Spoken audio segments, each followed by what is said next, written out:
And this is how it looks when two guys go shopping.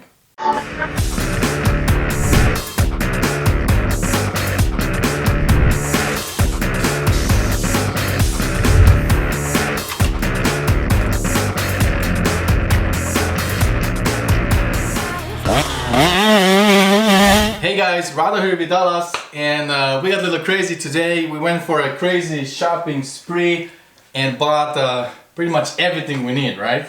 And more. And a little bit more, yeah.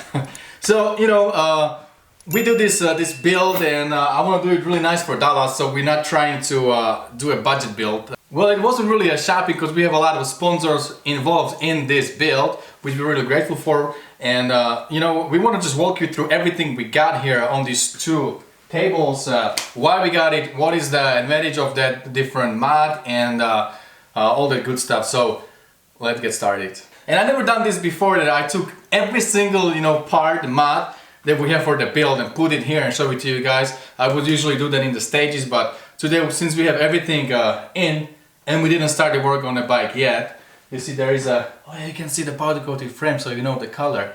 I'll show you that a little bit later in the detail, maybe in the next video, but it's pretty nice. Alright, so we're just gonna go through everything. Let's start with the wheels.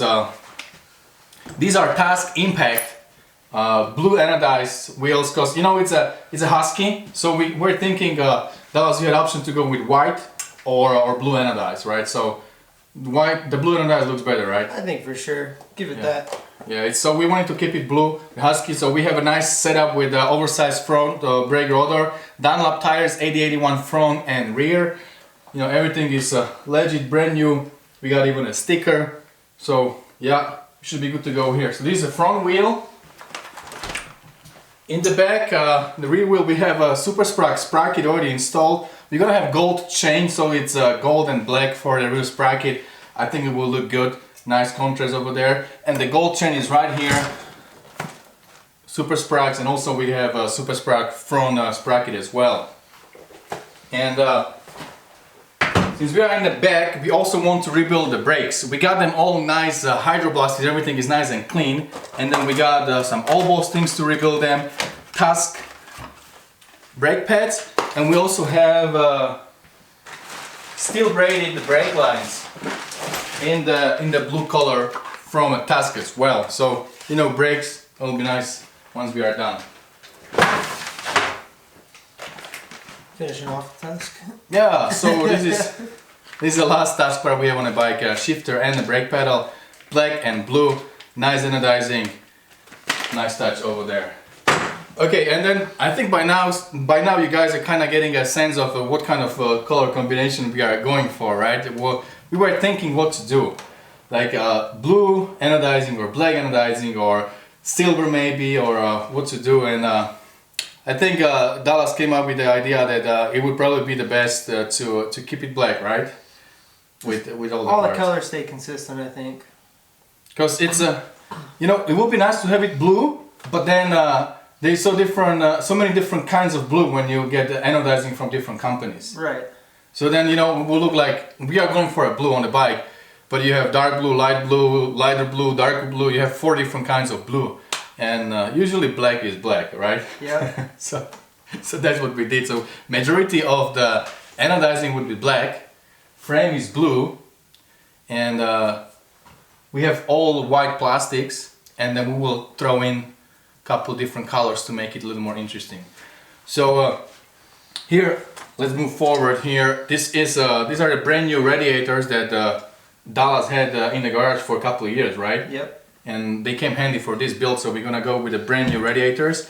And this is the TrailTech fan. It's very handy. I really highly recommend to have this if you are riding trails. It will come on and you set it at a certain temperature, like 175, 180, something like that. It's very handy, helps you to cool the bike down. And we are doing one more thing for this trail bike. This is a catch cam. And well, you think it's maybe not necessary, but let me tell you, my last 2 rides on my 2-stroke, I overheated the bike so badly that I lost a lot of fluid. It was steaming all over me, and if I would have one of these, it would never happen. And I think I'll get this for my KTM as well. So you can sometimes slide this up in the frame, use it like that, or if you cannot fit it in a frame, you can put it in your airbox, and it will save you when you are, you know, overheating your bike. So these two things will help us to keep the bike cool when we're in the tight spots. What else do we have, Dallas? Oh, that's another Trail Tech. Yeah, since we are talking about Trail Tech, this is a Voyager trip computer. I mean, we had options. We can go with different things. Like I asked if you want to get the big one with the GPS and everything. Yeah. Yeah, but I wanted it. I think it's got a lot of cool features, but it just, I think it was overkill for what we were going for. Too bulky or too big, or just a little bit too big on. And maybe that's good for like your dual sports. If you do long rides and you put in some maps and you go for different rides, so maybe the Pro would be good. But yeah, so we just got a Voyager. It's kind of the simple one. It also has a GPS. It has some cool features. So yeah, it will be a nice addition to this build. We are removing the stock. It only had like what your speed and then your miles and something like that. Hours. So this one will have different features, even the temperature and stuff like that. So Voyager from Trail Tech. TM design work, that's a must for the build like this. This thing is, man, I can't even tell you how durable this thing is. I have it on my KTM, and you see the scratches right on the thing, and it is holding everything. It's some kind of hardened plastic, and I think these guys know what they are doing. I love this product, and again, it's in a black color. So TM design work there. The chain slider and chain guide. Now, all the black anodizing that I was talking that Dallas likes, this is what we decide to do, all the protection. So we have a bunch of stuff from Works Connection, like your little things, little anodize. These are the axle blocks, rotating clamps. These are the reservoir caps, and we got also the engine plugs. They're already on the engine. So all that, this is black anodizing from Works Connection. And then another black anodizing, bunch of stuff. Since Dallas is really hard on this bike, everything there will be protected. So these are the braces for the radiator, for the new, not the braces, what do you call these? That's not the brace. Radiator guards. Guards. Okay, so these are the guards. I have the same one on my KTM, just the silver color, and I think they're really great, good product, and they give a lot of protection. So this is for the radiator. For the radiators, this one is the shark fin with all the hookup where you just put your caliper. This is for the front rotor protection. This one right here is for the rear caliper. It goes on the top of the caliper somewhere here like that. And then this is also one thing that I think is really handy. Swing arm guard. I'll show you where to put it later on. And I saw a lot of guys running these, and also I think Jay Clark put these on every single bike he builds. They really save a lot. These are on the area where you have those bolts, at the rear of your swing arm. So we're gonna use that. And keep in mind that we have everything hydroblasted. I'll show you a picture of hydroblasting. It looks beautiful. So imagine all that brand new look of hydroblasting with the black anodizing. I think it will look really cool. All right, so let's get this over there. And then let's talk a little bit here about performance. Here, this is how it looks. Dallas told me today. So this is how it looks, but it's not scratched. So his old exhaust looks terrible. So this is a new FMF PowerCore 4 with the map bump header.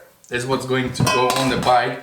Plus, we do have a brand new Vortex ignition that we're gonna map at Twisted Development to match the engine. So you guys know that the engine, we decided to go with the big bore. What is it, 366, right? 366. 366. Then we do have hot cams in that thing, and I think we are running, big bore, hot cams, FMF, and Vortex. We'll put the mix together, throw it on a dyno at Twisted, and make this bike shine pretty much everywhere. Because Dallas likes to go also slow, so you don't want to have any flame out on those on those rides. So we're gonna address all that on the dyno once we are at Twisted. So that's for the performance.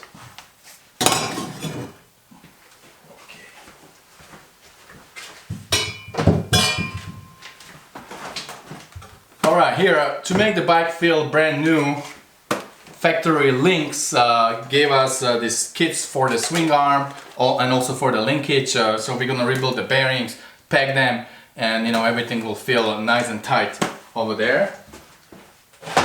You know, these are the air filters that we usually use over here on the channel. Uni air filter. These are stage 2, and this is just a good product, good filters. We have like 5 or 6, so you can never go wrong with the Uni. Now, some how do you call this? Nilo? Nilo. I call it Nihilo, Nihilo. I never know how to pronounce this. If you know how to pronounce it, let me know below in the comments. So we have a Nilo grip tape that would go on the subframe, right? I'm just thinking I probably pronounced it wrong too now. Yeah.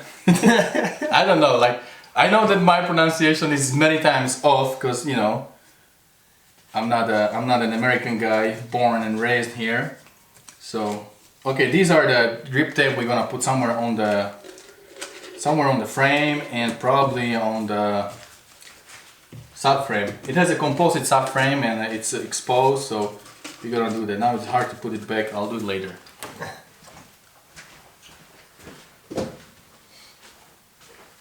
Hey, this is one nice piece we should talk about. Look at this puppy. This is the highest output light from Baja Design. This should be super bright, man. I'm pretty excited about that. I'm gonna be right behind you. So we got this. This is a piece that goes to. Actually, we're gonna upgrade the front of the bike. This is from what year? 2020. Okay, so 2020 plastics here on the front.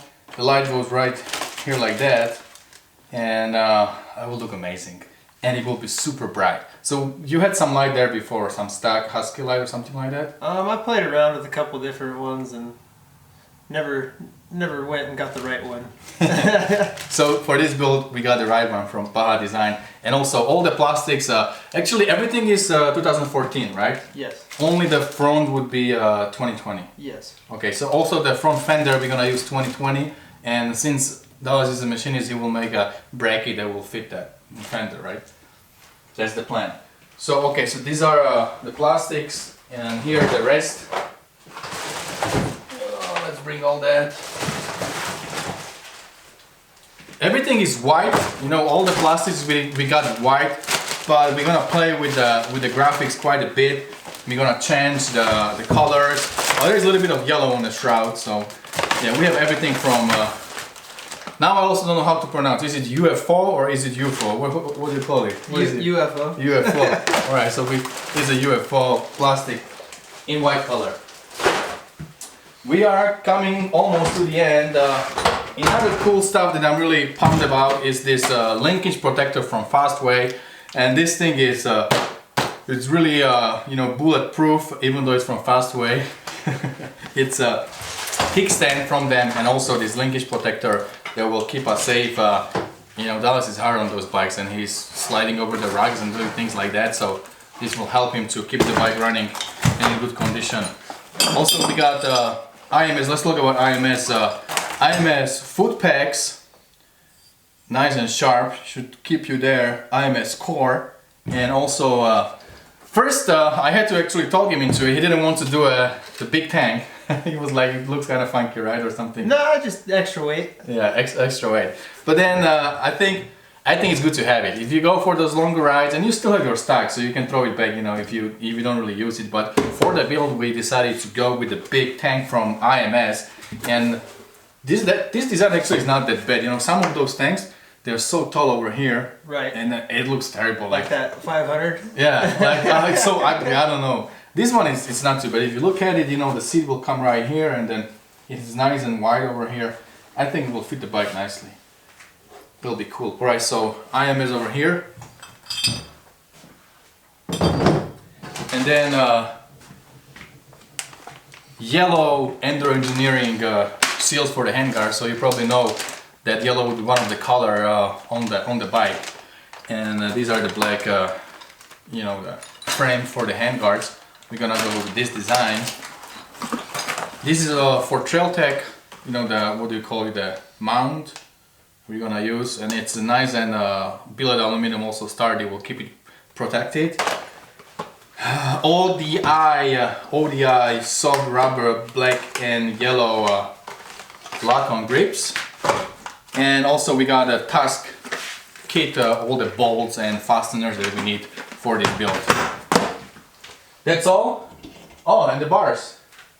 Yeah. He got these bars from my wall, but he's getting exactly the same bars. Where did we put them? I don't know. Oh, here. These are mine. Put them back.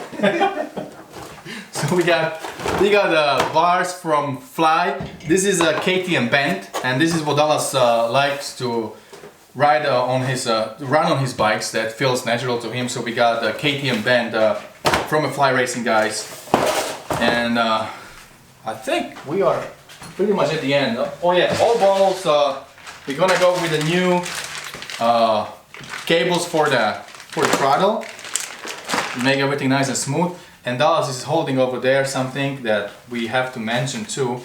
We got check it out, this beautiful suspension done by Racetech, and these guys, they really know how to set suspension for off-road riding. So we have forks, and the shock is pegged in there, and we also powder coated the shock to match the frame. Later on we're gonna show you the frame. We'll start working on everything.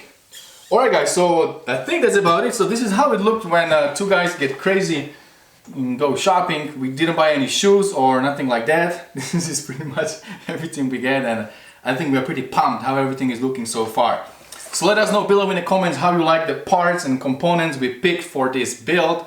What would you maybe do else? What would you add, or what would you subtract if you would do build like this? And I think that's about it. And don't forget, whatever you do, stay motivated. See you guys later.